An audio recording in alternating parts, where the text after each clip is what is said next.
ಶ್ರೀ ಗಣಪತಿ ಶಾರದಾ ಗುರುಭ್ಯೋ ನಮಃ. ಉತ್ತರಂ ಯತ್ ಸಮುದ್ರಸ್ಯ ಹಿಮಾದ್ರೇಶ್ಚೈವ ದಕ್ಷಿಣಂ ವರ್ಷಂ ತದ್ಭಾರತಂ ನಾಮ ಭಾರತೀಯತ್ರ ಸಂತತಿ.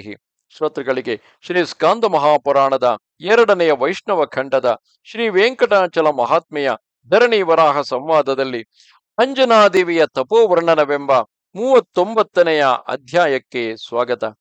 ಸೂತನು ಹೇಳುತ್ತಾನೆ, ಎಲೈ ಮುನಿಗಳಿರ, ಸಂತಾನರಹಿತಳಾದ ಅಂಜನಾದೇವಿಯು ಈ ಮುನ್ನ ಬಹಳ ದುಃಖಗೊಂಡು ಉಗ್ರವಾದ ತಪಸ್ಸಿನಲ್ಲಿ ನಿರತಳಾಗಿದ್ದಳು. ಇಂತು ತಪೋನಿಷ್ಠೆಯಲ್ಲಿ ತೊಡಗಿದ್ದ ಅಂಜನಾದೇವಿಯನ್ನು ಕುರಿತು ಮುನಿಪುಂಗವನು ವಿಷ್ಣು ಭಕ್ತನೂ ಆದ ಮತಂಗ ಮಹರ್ಷಿಯು ಇಂತೆಂದನು. ಮತಂಗನು ಹೇಳುತ್ತಾನೆ, ಅಂಜನಾದೇವಿಯೇ, ಮೇಲೆ ಕೇಳು. ಯಾವ ಕಾರ್ಯ ಲಾಭಕ್ಕಾಗಿ ತಪಸ್ಸನ್ನು ಮಾಡುತ್ತಿರುವೆ? ಮಹಾಭಾಗ್ಯಶಾಲಿಯಾದ ಓ ಶುಚಿಸ್ಮಿತೆಯೇ, ನಿನ್ನ ಕಾರ್ಯ ಗೌರವವನ್ನು ನನಗೆ ತಿಳಿಸು. ಆಗ ಅಂಜನೆಯು ಹೇಳುತ್ತಾಳೆ, ಮುನಿಪುಂಗವನಾದ ಮತಂಗನೇ, ನನ್ನ ಮಾತುಗಳನ್ನು ಲಾಲಿಸು. ನನ್ನ ತಂದೆಯಾದ ಕೇಸರಿ ಎಂಬ ರಾಕ್ಷಸನು ಶಿವಾಚಾರ ತತ್ಪರನಾಗಿ ಮಗನನ್ನು ಪಡೆಯಬೇಕೆಂಬ ಅಭಿಲಾಷೆಯಿಂದ ಶಿವ ಘೋರವೂ ಕಷ್ಟ ಸಾಧ್ಯವೂ ಆದ ತಪಸ್ಸನ್ನು ಶಿವಪ್ರೀತ್ಯರ್ಥವಾಗಿ ಮಾಡಿದನು. ಆಗ ಮಹಾದೇವನು ಪಾರ್ವತಿ ಸಮೇತನಾಗಿ ವೃಷಭವನ್ನೇರಿ ಆತನಿಗೆ ಪ್ರತ್ಯಕ್ಷನಾಗಿ ಉತ್ತಮವಾದ ವರವನ್ನು ಅನುಗ್ರಹಿಸಿದನು. ಮಹೇಶ್ವರನು ಹೇಳುತ್ತಾನೆ, ಎಲೈ ಕೇಸರಿ ರಾಜನೇ, ನನ್ನ ಮಾತುಗಳನ್ನು ಕೇಳು. ಬ್ರಹ್ಮದೇವನ ಆಜ್ಞಾನುಸಾರವಾಗಿ ನಿನಗೆ ಈ ಜನ್ಮದಲ್ಲಿ ಪುತ್ರ ಸಂತಾನವು ಲಭಿಸಲಾರದು. ಆದರೂ ನಿನಗೆ ಮತ್ತೊಂದು ವರವನ್ನು ಕೊಡುವೆನು. ನಿನಗೆ 3 ಲೋಕಗಳಲ್ಲಿಯೂ ಪ್ರಖ್ಯಾತಿಯನ್ನು ಪಡೆಯುವ ಹೆಣ್ಣು ಮಗಳು ಹುಟ್ಟುವಳು. ಆಕೆಗೆ ಒಬ್ಬ ಮಹಾಬಲಶಾಲಿಯಾದ ಪುತ್ರನು ಜನಿಸಿ ನಿನಗೆ ಸಂತೋಷವನ್ನು ಉಂಟು ಮಾಡುವನು. ಇಂತು ಆತನಿಗೆ ವರವನ್ನು ಕೊಟ್ಟು ಪರಮೇಶ್ವರನು ಅಲ್ಲಿಯೇ ಅಂತರ್ಹಿತನಾದನು. ನನ್ನ ತಂದೆಯು ನನ್ನನ್ನು ಪಡೆದು ಕೃತಾರ್ಥತೆಯನ್ನು ಪಡೆದನು. ಎಲೈ ಬ್ರಾಹ್ಮಣೋತ್ತಮನೇ, ಬಳಿಕ ಕೆಲವು ಕಾಲವಾದ ಮೇಲೆ ಕೇಸರಿ ಎಂಬ ಹೆಸರಿನ ಕಪಿಶ್ರೇಷ್ಠನೊಬ್ಬನು ಈಕೆಯನ್ನು ನನಗೆ ಕೊಡು ಎಂಬುದಾಗಿ ನನ್ನ ತಂದೆಯಲ್ಲಿ ಯಾಚಿಸಿದನು. ಆಗ ನನ್ನ ತಂದೆಯು ಆತನಿಗೆ ನನ್ನನ್ನು ಪಾಣಿಗ್ರಹಣ ಮಾಡಿಕೊಟ್ಟು ಯಥೇಚ್ಛವಾದ ಬಳುವಳಿಯನ್ನು ಕೊಟ್ಟನು. ಉದಾರ ಮನಸ್ಸುಳ್ಳ ಆತನು 1,000 ಲಕ್ಷ ಗೋವುಗಳನ್ನು, 1,00,000 ಆನೆಗಳನ್ನು, 10 ಕೋಟಿ ಕುದುರೆಗಳನ್ನು, ಅಷ್ಟೇ ಸಂಖ್ಯೆಯ ರಥಗಳನ್ನು, ಅಸಂಖ್ಯಾತಗಳಾದ ವೇಷಭೂಷಣಗಳನ್ನು, ಸಾವಿರಾರು ದಾಸದಾಸಿಯರನ್ನು, ನೃತ್ಯ ಗೀತೆಗಳಲ್ಲಿ ಪ್ರಾಜ್ಞರಾದ ಅಂತಃಪುರ ಸೇವಕ ಸ್ತ್ರೀಯರನ್ನು, ಸಾವಿರಾರು ವಸ್ತ್ರಗಳನ್ನು ನನ್ನೊಡನೆ ಅಳಿಯನಿಗೆ ಬಳುವಳಿಯಾಗಿ ಕೊಟ್ಟನು. ಎಲೈ ಮಹರ್ಷಿಯೇ, ಗಂಡನೊಡನೆ ಸುಖಪಡುತ್ತಿರಲು ನನಗೆ ಬಹಳ ಕಾಲವೂ ಕಳೆದು ಹೋಯಿತು. ಬಳಿಕ ಪುತ್ರ ಲಾಭವಿಲ್ಲದ ನಾನು ದುಃಖಗೊಂಡು ಆ ಕಿಷ್ಕಿಂಧ ನಗರದಲ್ಲಿ ಅನೇಕ ವ್ರತಗಳನ್ನು ನೆರವೇರಿಸಿದೆನು. ಎಲೈ ಬ್ರಾಹ್ಮಣೋತ್ತಮನೇ, ಮಾಘ ಮಾಸದಲ್ಲಿಯೂ ವೈಶಾಖ ಕಾರ್ತೀಕಗಳಲ್ಲಿಯೂ ಸ್ನಾನ ದಾನಗಳೇ ಮೊದಲಾದ ನಿಯಮಗಳನ್ನು, ಚಾತುರ್ಮಾಸ್ಯ ವ್ರತವನ್ನು, ಬ್ರಾಹ್ಮಣೋತ್ತಮರಿಗೆ ಅಪರಿಮಿತಗಳಾದ ಪ್ರದಕ್ಷಿಣೆ ನಮಸ್ಕಾರಗಳನ್ನು, ಶಾಲಗ್ರಾಮ ದಾನ, ಅನ್ನದಾನ, ದೀಪದಾನ, ಗೋದಾನ, ತಿಲದಾನ, ವಸ್ತ್ರದಾನ, ಭೂದಾನ, ಜಲದಾನ, ಪುಷ್ಪ ಸುಗಂಧಾದಿ ದಾನಗಳೇ ಮೊದಲಾದವುಗಳನ್ನು ಮಾಡಿದೆನು. ವಿಷ್ಣು ಪ್ರೀತ್ಯರ್ಥವಾಗಿ ಯಾವ ಯಾವ ಉತ್ತಮ ವ್ರತಗಳಿರುವವೋ ಅವುಗಳೆಲ್ಲವನ್ನು ಸತ್ಪುತ್ರನನ್ನು ಪಡೆಯಬೇಕೆಂಬ ಆಶೆಯಿಂದ ನೆರವೇರಿಸಿದನು.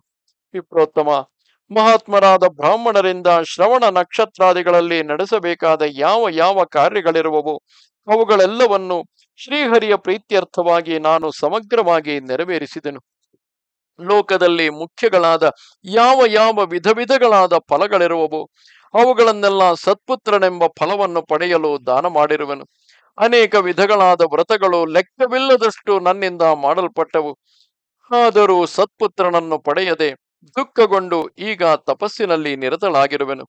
ಎಲೈ ಮುನಿಪುಂಗವನೇ, 3 ಲೋಕಗಳಲ್ಲಿಯೂ ವಿಖ್ಯಾತನಾದ ಪುತ್ರನು ನನಗೆ ಹೇಗೆ ಲಭಿಸುವನು?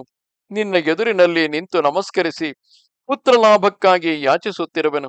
ದೀನಳಾಗಿ ತಪೋನಿರತಳಾಗಿರುವ ನನಗೆ ಒಂದು ಉಪಾಯವನ್ನು ಹೇಳು. ಸೂತನು ಹೇಳುತ್ತಾನೆ, ಇಂತು ಪ್ರಾರ್ಥಿಸುತ್ತಿರುವ ಆಕೆಯನ್ನು ಕುರಿತು ಮುನಿಶ್ರೇಷ್ಠನಾದ ಮತಂಗನು ಹೇಳತೊಡಗಿದನು. ಎಲವು ದೇವಿ, ಪುತ್ರ ಪೌತ್ರಾದಿ ಲಾಭದಾಯಕವಾದ ನನ್ನ ಮಾತನ್ನು ಕೇಳು. ಇಲ್ಲಿಗೆ ದಕ್ಷಿಣ ದಿಕ್ಕಿಗೆ 10 ಯೋಜನಗಳ ದೂರದಲ್ಲಿ ನರಸಿಂಹಮೂರ್ತಿಯ ನಿವಾಸ ಸ್ಥಾನವೆಂದು ಪ್ರಖ್ಯಾತವಾದ ಘನಾಚಲವು ನೆಲೆಸಿರುವುದು. ಅದರ ವಿಶಾಲವಾದ ಶಿಖರದಲ್ಲಿ ಮನೋಹರವಾದ ಬ್ರಹ್ಮತೀರ್ಥವಿರುವುದು. ಆ ಪರ್ವತಕ್ಕೆ ಪೂರ್ವ ದಿಕ್ಕಿನಲ್ಲಿ 10 ಯೋಜನಗಳ ದೂರದಲ್ಲಿ ನದಿಗಳಲ್ಲೆಲ್ಲ ಪ್ರಮುಖವೆನಿಸಿದ ಸುವರ್ಣ ಮುಖರಿ ಎನಿಸಿದ ನದಿಯು ಪ್ರವಹಿಸುತ್ತಿರುವುದು. ಅದರ ಉತ್ತರ ತೀರದಲ್ಲಿಯೇ ವೃಷಭಾದ್ರಿ ಎಂಬ ಹೆಸರಿನ ಪರ್ವತ ಹೊಂದಿರುವುದು. ಅದರ ಅಗ್ರ ಭಾಗದಲ್ಲಿ ಮಂಗಳಪ್ರದವಾದ ಸ್ವಾಮಿ ಪುಷ್ಕರಣಿ ಎಂಬ ಸರೋವರವಿರುವುದು. ಅಲ್ಲಿಗೆ ಹೋಗಿ ಆ ಸರೋವರದ ನಿರ್ಮಲೋದಕವನ್ನು ನೋಡಿದ ಮಾತ್ರದಿಂದಲೇ ನಿನ್ನ ಮನಸ್ಸು ಪರಿಶುದ್ಧವಾಗುವುದು. ವಿದ್ಯುಕ್ತ ರೀತಿಯಲ್ಲಿ ಆ ಸರೋವರದ ಸ್ನಾನವನ್ನು ಮಾಡಿಕೊಂಡು ಯಜ್ಞವರಾಹ ಸ್ವಾಮಿಗೆ ಪ್ರಣಾಮವನ್ನು ಮಾಡಿ ವೆಂಕಟೇಶ್ವರನಿಗೆ ನಮಸ್ಕರಿಸಿ ಮುಂದಕ್ಕೆ ಹೊರಡು. ಸಿಂಹ ಶಾರ್ದೂಲಾದಿ ಶ್ವಾಪದಗಳಿಂದ ಕೂಡಿರುವ ಸ್ವಾಮಿ ಪುಷ್ಕರಣಿಯ ಉತ್ತರ ಪ್ರದೇಶದಲ್ಲಿ ಮಾವು, ಪುನ್ನಾಗ, ಹಲಸು, ಬಕುಲ, ನೆಲ್ಲಿ, ಶ್ರೀಗಂಧ, ಅಗರು, ನಿಂಬೆ, ತಾಲ, ಹಿಂತಾಲ, ಕಿಂಶುಕ, ಬೇಲ, ಅಶ್ವತ್ಥ, ಬಿಲ್ವ, ಇಂಗುದಿಗಳೇ ಮೊದಲಾದ ಮನೋಹರಗಳು ಮಹಾಪುಣ್ಯ ಸಂಯುತಗಳು ಆದ ವಿವಿಧ ವೃಕ್ಷಗಳಿಂದ ತುಂಬಿದ ಅರಣ್ಯದಲ್ಲಿ ಆಕಾಶಗಂಗೆ ಎಂಬ ಹೆಸರಿನಿಂದ ಪ್ರಸಿದ್ಧಿಯನ್ನು ಹೊಂದಿದ ಒಂದು ತೀರ್ಥವು ಕಂಗೊಳಿಸುತ್ತಿರುವುದು. ಓ ಅಂಜನಾದೇವಿಯೇ, ನೀನು ಸಂಕಲ್ಪ ಪೂರ್ವಕವಾಗಿ ಆ ತೀರ್ಥದಲ್ಲಿ ಸ್ನಾನವನ್ನು ಮಾಡಿ ಅದರ ಪವಿತ್ರೋದಕವನ್ನು ಪಾನ ಮಾಡಿ ಅದಕ್ಕೆ ಅಭಿಮುಖವಾಗಿ ನಿಂತು ವಾಯುದೇವನನ್ನು ಕುರಿತು ತಪಸ್ಸನ್ನು ಮಾಡು. ಶುಚಿಸ್ಮಿತೆಯಾದ ದೇವಿಯೇ, ನಿನ್ನ ಆ ತಪಸ್ಸಿನ ಫಲವಾಗಿ ದೇವತೆಗಳಿಂದಲೂ, ರಾಕ್ಷಸರಿಂದಲೂ, ಬ್ರಾಹ್ಮಣರಿಂದಲೂ, ಮನುಷ್ಯರಿಂದಲೂ, ಮುನಿಪುಂಗವರಿಂದಲೂ, ಕೀಟಗಳಿಂದಲೂ, ಪಕ್ಷಿಗಳಿಂದಲೂ, ಮಂತ್ರಾಸ್ತ್ರಗಳಿಂದಲೂ, ಬಹುವಿಧಗಳಾದ ತೀಕ್ಷ್ಣ ಶಸ್ತ್ರಗಳಿಂದಲೂ ಮೃತ್ಯುವನ್ನೇ ಅರಿಯದ ಉತ್ತಮ ಪುತ್ರನು ನಿನಗೆ ಲಭಿಸುವುದರಲ್ಲಿ ಸಂದೇಹವಿಲ್ಲ. ಸೂತನು ಹೇಳುತ್ತಾನೆ.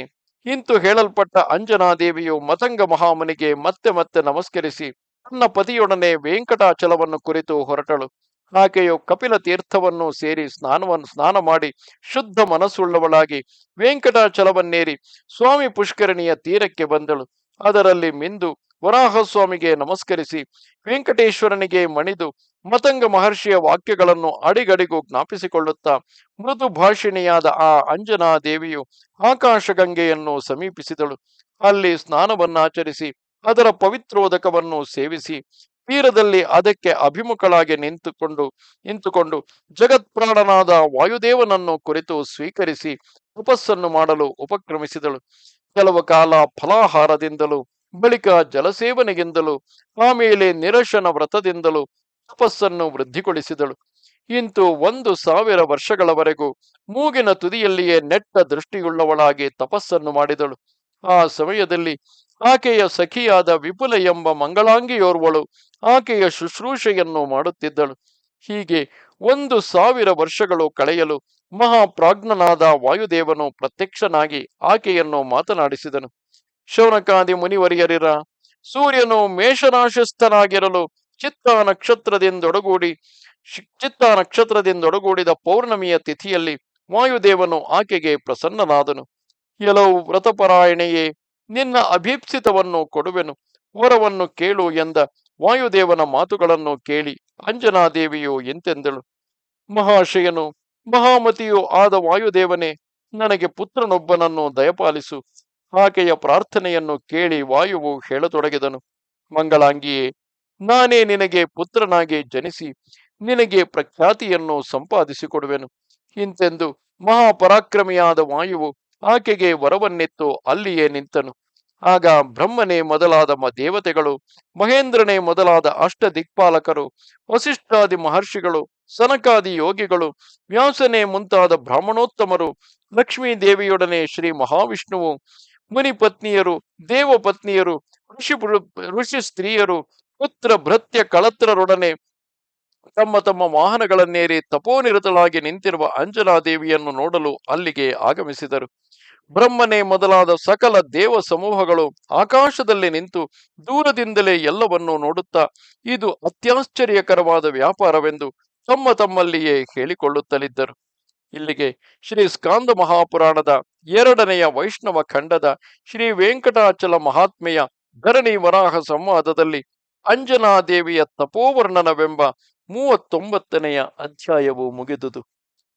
ನಮಸ್ತೆ ಶಾರದೆ ದೇವಿ ಕಾಶ್ಮೀರ ಪುರವಾಸಿನಿ ತ್ವಾಮಹಂ ಪ್ರಾರ್ಥಯೇ ನಿತ್ಯಂ ವಿದ್ಯಾದಾನಂಚ ದೇಹಿಮೆ.